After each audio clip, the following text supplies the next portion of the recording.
Hello, ninth class के सभी स्टूडेंट्सों को गुड मॉर्निंग। आज हम लेसन नंबर 5 संस्थाओं का कामकाज शुरू करने जा रहे हैं, क्योंकि फोर्थ चैप्टर आपके सिलेबस से डिलीट हो चुका है। तो उसके हिसाब से हम जो काम की चीज़ हैं सिर्फ उन पे ध्यान देते हैं। तो सबसे पहला पॉइंट है भी, सरकार नीतिगत फैसले कैसे करती है। चाहे प्रदेश की सरकार हो या सेंटर की सरकार हो, ये फैसले कैसे करती है। तो यहाँ पर एक सरकारी आदेश समझाया गया आपको। मैंने नोट्स बना के भेजा था, लेकिन नोट्स बाद में आपके काम आएंगे, तो पहले ये वीडियो देखें आप। एक सरकारी आदेश एन गवर्नमेंट ऑर्डर। भारत सरकार ने 13 अगस्त 1990 के दिन एक सरकारी आदेश जारी किया। इसे कार्यालय ज्ञापन कहा गया। ठीक है, इसको क्या बोला गया, कार्यालय ज्ञापन। इस ज्ञापन पर सभी सरकारी आदेशों की तरह एक संख्या थी, यानी इसका नंबर था। जैसे हम कहीं भी ऑर्डर डालते थे, ऑर्डर नंबर 1 2 3 4 5, तो इस पर ऑर्डर नंबर भी था। यह आदेश उसी संख्या से, यानी इसकी पहचान उसी नंबर से होती है। जैसे आपकी पहचान आपके रोल नंबर से होती है, तो ऑर्डर की पहचान इसके संख्या से होती है। इस पर क्या लिखा हुआ था भाई, OM नंबर 36012/31/90। कार्मिक जन शिकायत और पेंशन मंत्रालय के कार्मिक एवं प्रशिक्षण विभाग के संयुक्त सचिव ने इस आदेश पर हस्ताक्षर किए थे। ये प्रश्न यहाँ से इम्पोर्टेंट बनता जा रहा है कि इसका ऑर्डर नंबर क्या था, किसने इस पर हस्ताक्षर किए थे, और ये ऑर्डर कब जारी किया गया था। 3 प्रश्न बन चुके, छोटे प्रश्न यहाँ पर। यह एक छोटा सा आदेश था, कठिनता से मुश्किल से एक पन्ने का भी नहीं था। अगर आप इसे देखेंगे तो यह आदेश आपको एक नोटिस या आम सर्कुलर जैसा लगेगा, जैसा कि आपने स्कूल में देखा होगा। प्रतिदिन विभिन्न मुद्दों पर सरकार सैकड़ों आदेश निकालती है, लेकिन यह आदेश बहुत ज़्यादा इम्पोर्टेंट था और कई सालों तक इस पर विवाद यानी झगड़ा चलता रहा। तो ये देखिए, ये है आपका ऑर्डर नंबर। सब्जेक्ट क्या है, सब्जेक्ट यानी विषय किस लिए बनाया गया था ये, 27% reservation for the socially and educationally backward classes in civil postal service. तो इसको आप पढ़ लेना अच्छी तरह से। तो फिर ये यहाँ पे इसके बारे में हम आगे बताते हैं। तो ये कई सालों तक विवाद का कारण बना रहा। आइए देखें कि यह निर्णय किस प्रकार लिया गया। इस सरकारी आदेश में एक प्रमुख नीतिगत फैसले की घोषणा की गई थी, यानी एक फैसले की घोषणा की गई थी जिसमें कहा गया था कि सामाजिक और आर्थिक रूप से पिछड़े वर्ग यानी SEBC के लिए भारत सरकार के सरकारी पदों और सेवाओं की 27% रिक्तियां यानी वैकेंसी आरक्षित रहेंगी, यानी रिजर्व कर दी उनके लिए। जिन जाति समूहों को सरकार अब तक पिछड़ा मानती है, उन्हीं का एक और नाम SEBC फुल फॉर्म इसकी socially and economically backward classes है। अब तक नौकरी में आरक्षण का लाभ केवल अनुसूचित जाति और जनजातियों को ही मिलता रहा था, लेकिन अब SEBC नाम से सामाजिक और आर्थिक रूप से पिछड़े समुदाय के लिए तीसरी कैटेगरी भी तैयार की जा रही थी, और इसके लिए 27% का अलग से कोटा तैयार किया जा रहा था। और इस 27% कोटे में नौकरियों के लिए कोई अन्य जाति के जो पुरुष या महिलाएं हैं वो प्रतियोगिता नहीं कर सकते थे, यानी इनके लिए जो रिजर्व किया है उसमें दूसरी जाति के लोग कोई आवेदन नहीं कर सकते।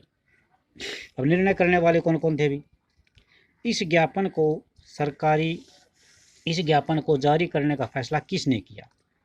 यह बात साफ है कि जिस व्यक्ति के हस्ताक्षर इस दस्तावेज पर थे, उस अकेले ने, यानी जिस पर संयुक्त सचिव के इस पर हस्ताक्षर थे, तो वो अकेला जिम्मेवार नहीं है इसके लिए कि ये फैसला लिया गया।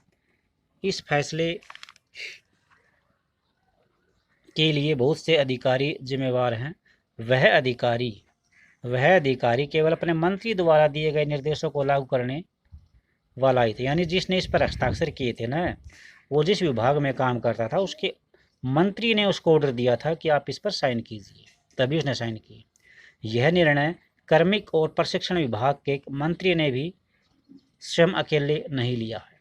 यानी कौन से डिपार्टमेंट का था ये डिसीजन? कार्मिक एवं प्रशिक्षण विभाग, उसका भी अकेला नहीं है। आप अनुमान लगा सकते हैं कि इतने बड़े निर्णय में देश के सभी प्रमुख अधिकारी शामिल रहे होंगे। आपने पिछली कक्षा में इनमें से कुछ के बारे में पढ़ा भी होगा। अब एक बार फिर इन बिंदुओं पर देखते हैं। तो सबसे पहले है राष्ट्रपति। राष्ट्रपति कौन होता है अभी? राष्ट्र का अध्यक्ष होता है और औपचारिक रूप से देश का सबसे बड़ा अधिकारी होता है। प्रथम नागरिक बोलते हैं अब इसको।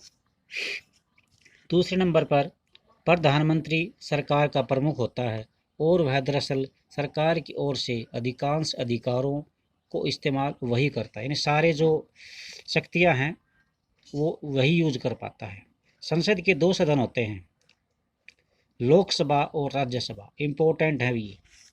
प्रधानमंत्री को लोकसभा के सदस्यों के बहुमत का समर्थन हासिल होना जरूरी है। प्रधानमंत्री की सिफारिश पर राष्ट्रपति मंत्रियों को नियुक्त करता है। यानी प्रधानमंत्री कहेगा उसी को मंत्री बनाया जाएगा और राष्ट्रपति इनवाइट करेगा। इनसे बनने वाले मंत्रिमंडल की बैठकों में ही राजकाज से जुड़े सारे फैसले किए जाते हैं। तो अब आगे देखते हैं अभी किस किस ने कैसे ये सब कुछ हुआ। ये जो सरकारी आदेश था इसके पीछे एक लंबी घटना है। अभी लंबी घटना, ये आदेश कैसे अस्तित्व में आया इसके लिए कि बहुत लंबी पीछे चलते हैं हम। 1979 में भारत सरकार ने दूसरी पिछड़ी जाति आयोग का गठन किया। बीपी मंडल इसकी अध्यक्षता कर रहे थे, इसीलिए इसको मंडल आयोग कहा जाता है। इसे भारत में सामाजिक और आर्थिक रूप से, इसका काम क्या था? भारत में जो सामाजिक और आर्थिक रूप से पिछड़े हुए वर्ग थे उनकी पहचान करने के लिए और उनके पहचान का मापदंड क्या हो ये तय करने के लिए और फिर उनका पिछड़ापन दूर करने के लिए क्या उपाय होने चाहिए, इस बात की जिम्मेवारी किस पर थी? मंडल आयोग की। 1980 में इस आयोग ने अपनी सिफारिशें सरकार को सौंप दी। इस आयोग द्वारा सुझाए गए उपायों में से एक सिफारिश थी कि सरकारी नौकरियों में सामाजिक और आर्थिक रूप से पिछड़े हुए लोगों के लिए 27% आरक्षण दिया जाए। इस रिपोर्ट और उसकी सिफारिशों पर संसद में भी चर्चा हुई। वर्षों तक कई पार्टियों और संसद इसे लागू करने की मांग करते रहे। फिर 1989 में लोकसभा के चुनाव हुए। जनता दल जो कि चुनाव में हिस्सा ले रही थी, अपने चुनावी घोषणा पत्र में इसने क्या वायदा किया कि अगर ये सत्ता में आ जाती है तो इस आयोग की सिफारिशों को एज इट इज़ लागू कर देगी। जनता दल की लोकसभा के चुनाव में विजय हुई और चुनाव के बाद सरकार बनी और इस दल के जो मुख्य नेता थे वीपी सिंह वो प्रधानमंत्री बने। तो इसके लिए क्या क्या हुआ अभी देखो आप। संसद ने राष्ट्रपति के भाषण के जरिए नई सरकार ने मंडल रिपोर्ट लागू करने की अपनी इच्छा की घोषणा की। यानी जो उन्होंने मैनिफेस्टो में बताया था, मैनिफेस्टो क्या होता है? घोषणा पत्र। उसमें जो जिक्र किया था कि हमारी सरकार बन गई तो ये मंडल आयोग की सिफारिश लागू कर देंगे, तो इसके बारे में जिक्र किया। फिर केंद्रीय कैबिनेट की बैठक में 6 अगस्त 1990 को इसके बारे में एक औपचारिक निर्णय लिया गया। अगले दिन प्रधानमंत्री वीपी सिंह ने एक बयान के द्वारा इस निर्णय के बारे में संसद के दोनों सदनों को सूचित किया। फिर कैबिनेट का जो फैसला था इसको कार्मिक और प्रशिक्षण विभाग को भेज दिया गया। विभाग के एक वरिष्ठ अधिकारी ने कैबिनेट के निर्णय के मुताबिक एक आदेश तैयार किया और मंत्री की स्वीकृति पाने के लिए इसे केंद्रीय सरकार की तरफ भेज दिया गया। एक अधिकारी ने उस आदेश पर हस्ताक्षर किए और इस पत्र है 13 अगस्त 1990 को OM नंबर 36/12/21/90 तैयार हो गया। तो आज तक के लिए हम यहीं तक पढ़ेंगे भी इसको, नेक्स्ट डे होगा। Thank you.